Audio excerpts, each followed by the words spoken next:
Okay, we're back. Early November, 63. I'll go over the movements here in Virginia first, and then we'll talk about the battles that happened. Now I got Jackson up here. He's consolidated. He's got about 8,700 power here. And then he's got another 3,800 down here. But he's looking to cross the river, it looks like. Coming from Stafford and moving towards Spotsylvania. So he's coming down this way. So my thought is, he's got about a third of his strength that's going to be separated from up here. So I'm going to try and attack him and see how we do. So he's not really dug in, and I can bring to bear about the same number of troops as he's got. So we'll see. I've got Claiborne here. I'm going to move him in. I've got Longstreet. Take him off. Got Smith. And then I obviously got Jackson up here. So, gonna be another big battle next turn between my army of Northern Virginia and his here. So, and then what I'm kind of doing, I've been trying to decide what I'm gonna do with the Shenandoah because I pretty much cleaned house up here, but now I don't know what to do with it because I don't really have the troops to hold it.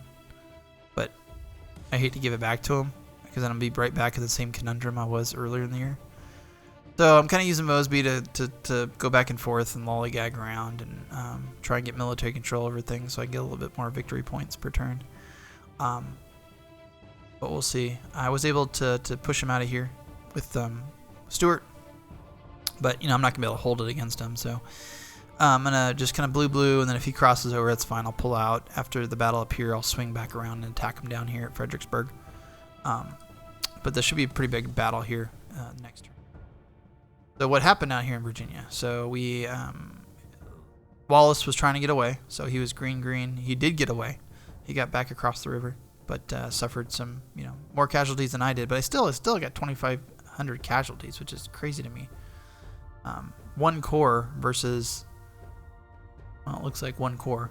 It was a pretty short battle though, but he was able to get away, unfortunately. So I probably should have gone like red, but I was also like not sure if he was going to try and cross the rest of his army or not. So I didn't want to necessarily put myself in a position where I was like all in against a superior sized foe.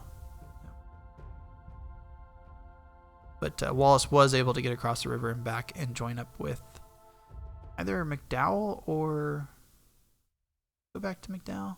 Yeah, there he is. Also here, Wallace's corps. So he went over back to McDowell.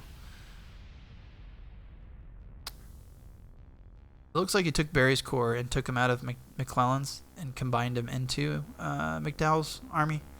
So he added that corps to it. So that's why I was frustrated, right? Because Berry's corps is down to 200 power, but I should have been able to destroy him.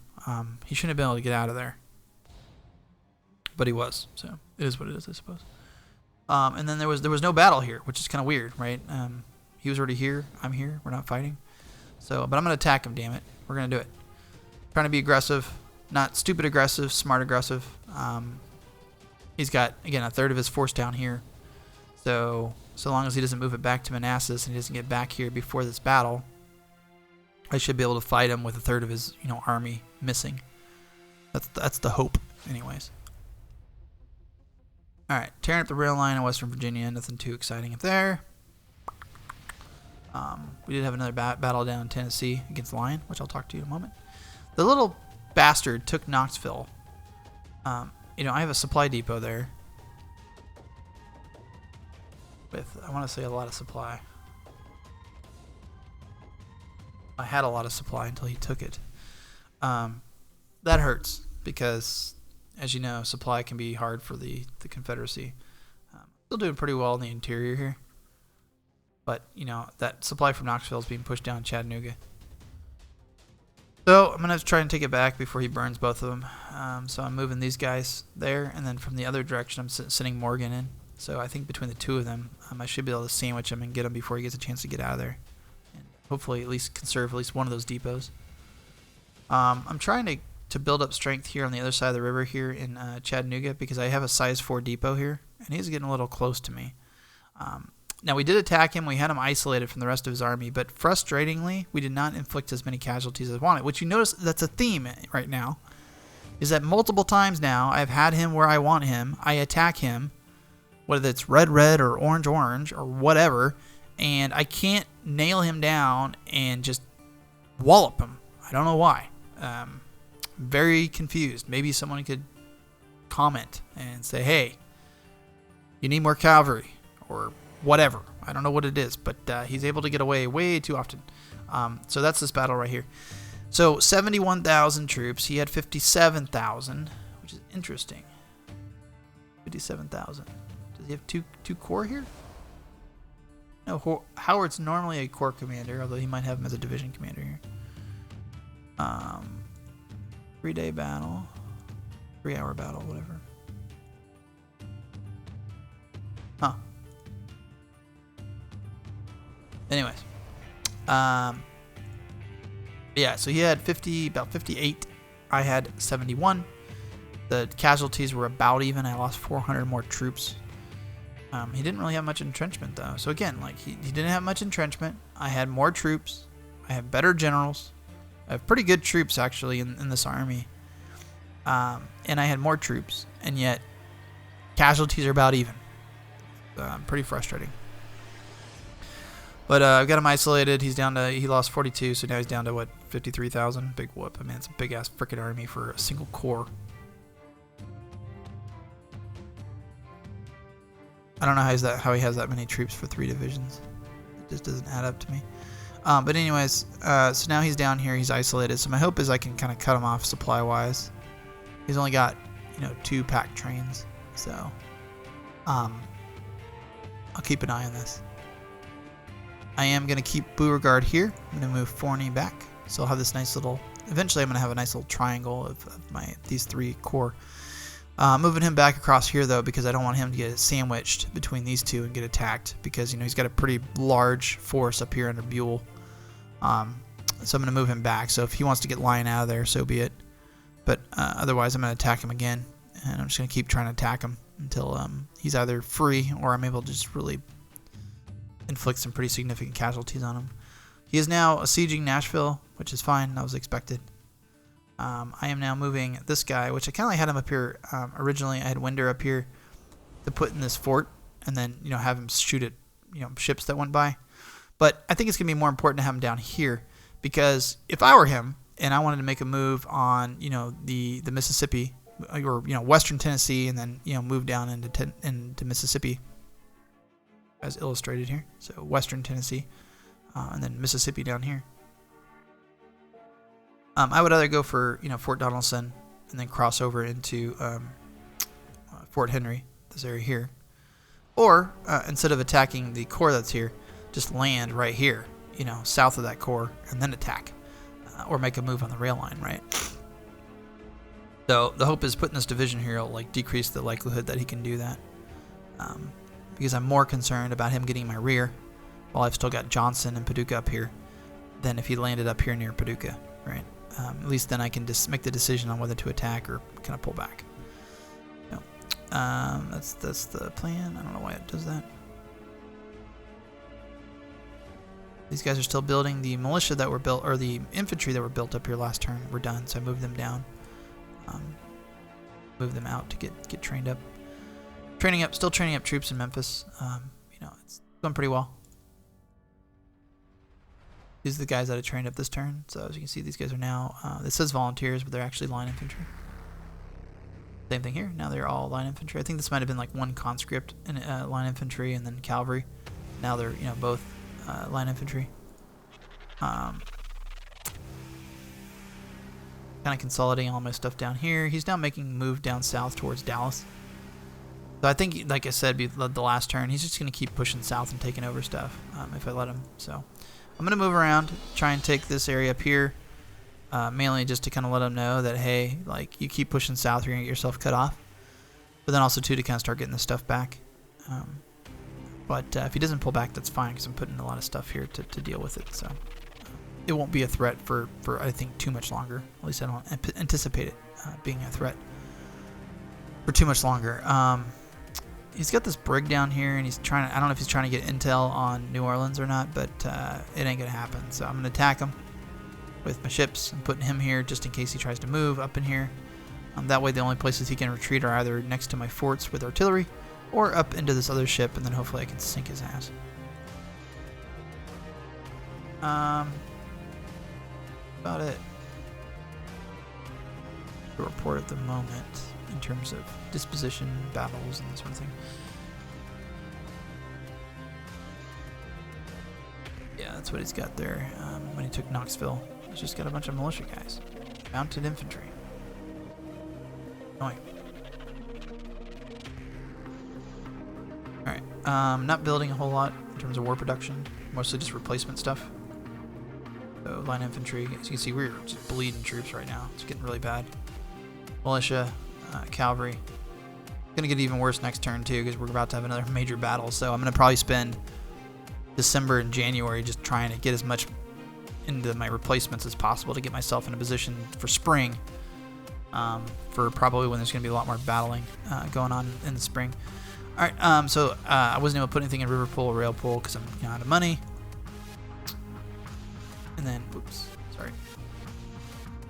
Our inflation's 9%. We gained a 1 from national morale, so we're at 138. What is his national morale?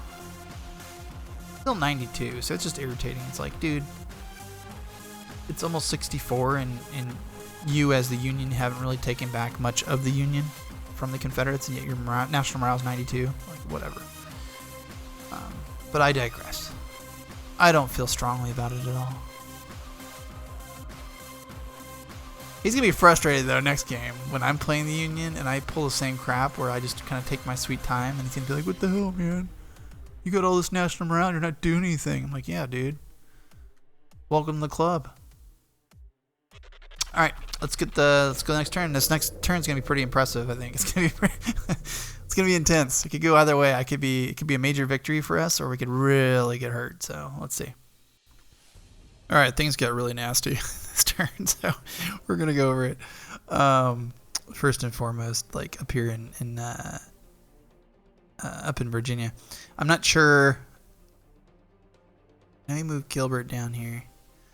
But if you recall from the last turn in early November, he had about a third of his army down here, and I don't know what he did. I don't know if he moved him back up to Manassas or what, but it looks like I ended up fighting more of his army than I anticipated, and Jackson just got absolutely torched.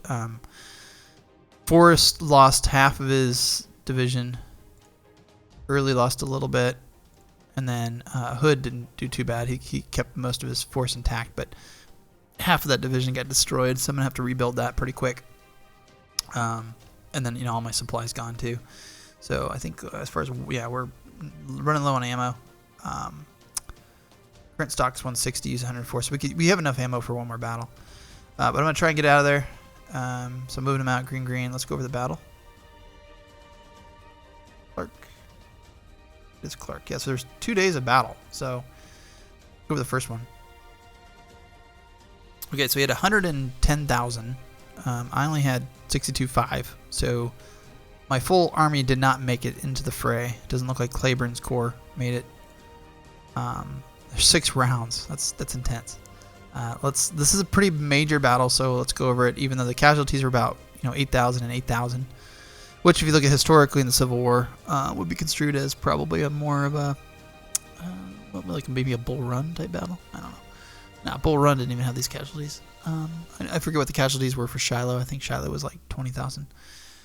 So, kind of close to a Shiloh level of engagement. But what's intense is the fact that it was pretty even given the fact he had 110,000. So I guess the roles were reversed this month, where he's probably frustrated because he had a lot more troops than I did, and he had entrenchment.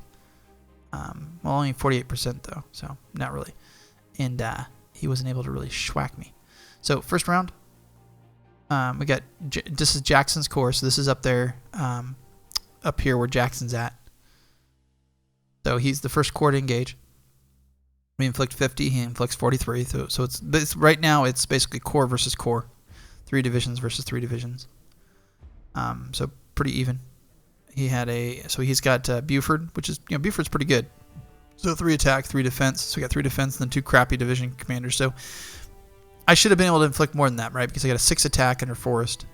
I've got Early, who's a 3 attack, and then I've got Hood, who's a 4 attack, right? So I should have been able to really schwack him. this round, but it didn't. Okay, so round 2. My second corps joins the fray, so Longstreet is now participating.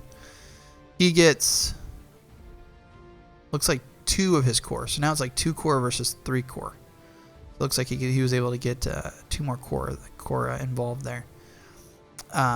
He then inflicts a little bit more casualties than me, but again, the casualties aren't that big considering you've got 2 corps versus 3 corps, right? And we're fighting in, I think it's, well, we're fighting in hills. That's why. So we're fighting in hills, which limits the number of troops that you can bring to the front lines, which actually benefited us this battle because he had 100,000 troops, 110,000 troops, right? So he had a lot more than I did. But we're fighting in the hills, so you just can't bring as many troops to the front lines as you would be able to otherwise. So hour 3. Let me just verify. Okay, so it looks like I was able to get my 3rd corps. So it looks like Smith was able to show up because I recognize I've got Evans here who was with Smith's corps. So now I've got all 3 corps here. It's hour 3, so they were all able to move to the sound of the guns. It looks like for him too, he's able to get kind of everybody in the battle. So again, inflicted. The casualties really aren't that high. Come into this round 26. He's got 37. Hour 2, I had 26. He had 22 committed. Let's look at hour 4. So now I've got 36 elements committed. He's got 37. So even though he's got more troops than I do because we're fighting in the hills, it's a pretty even fight. And that's probably why the casualties were pretty even.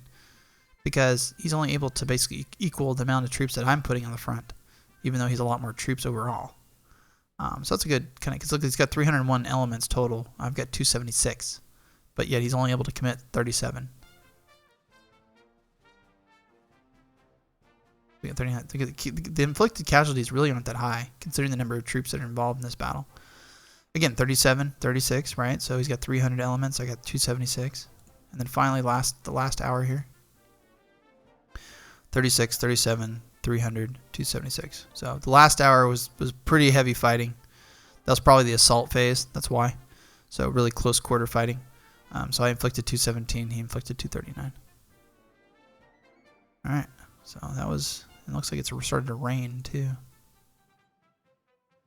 That was that one. Now the second day, yet more fighting up here.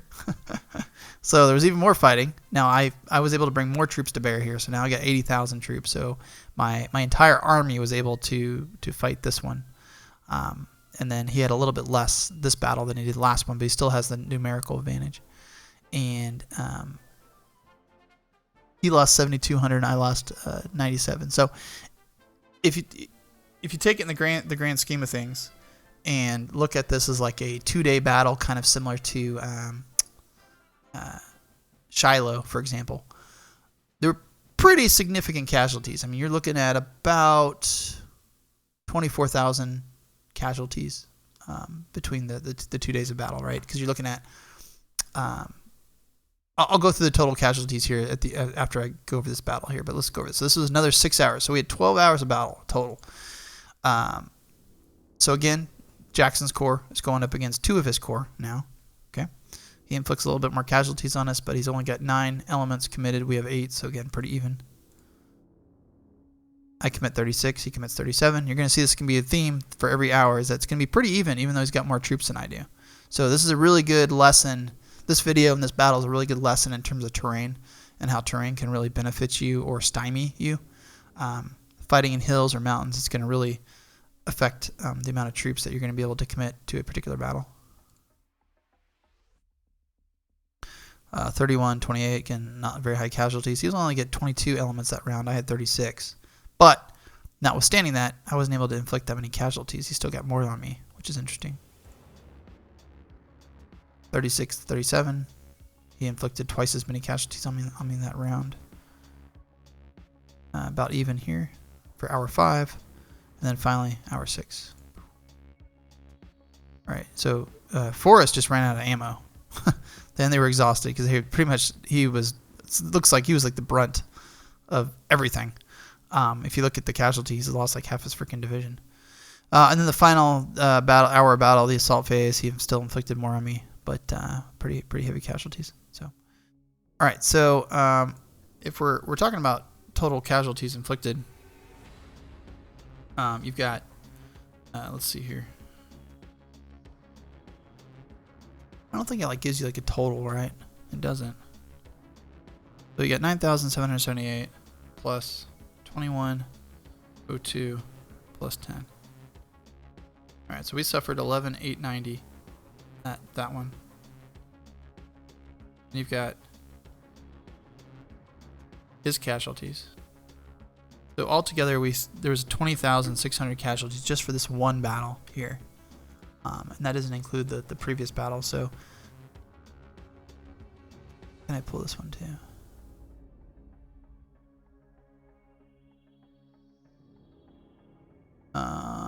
This was, yeah. So then you got this one, right? So 8,043, 1449.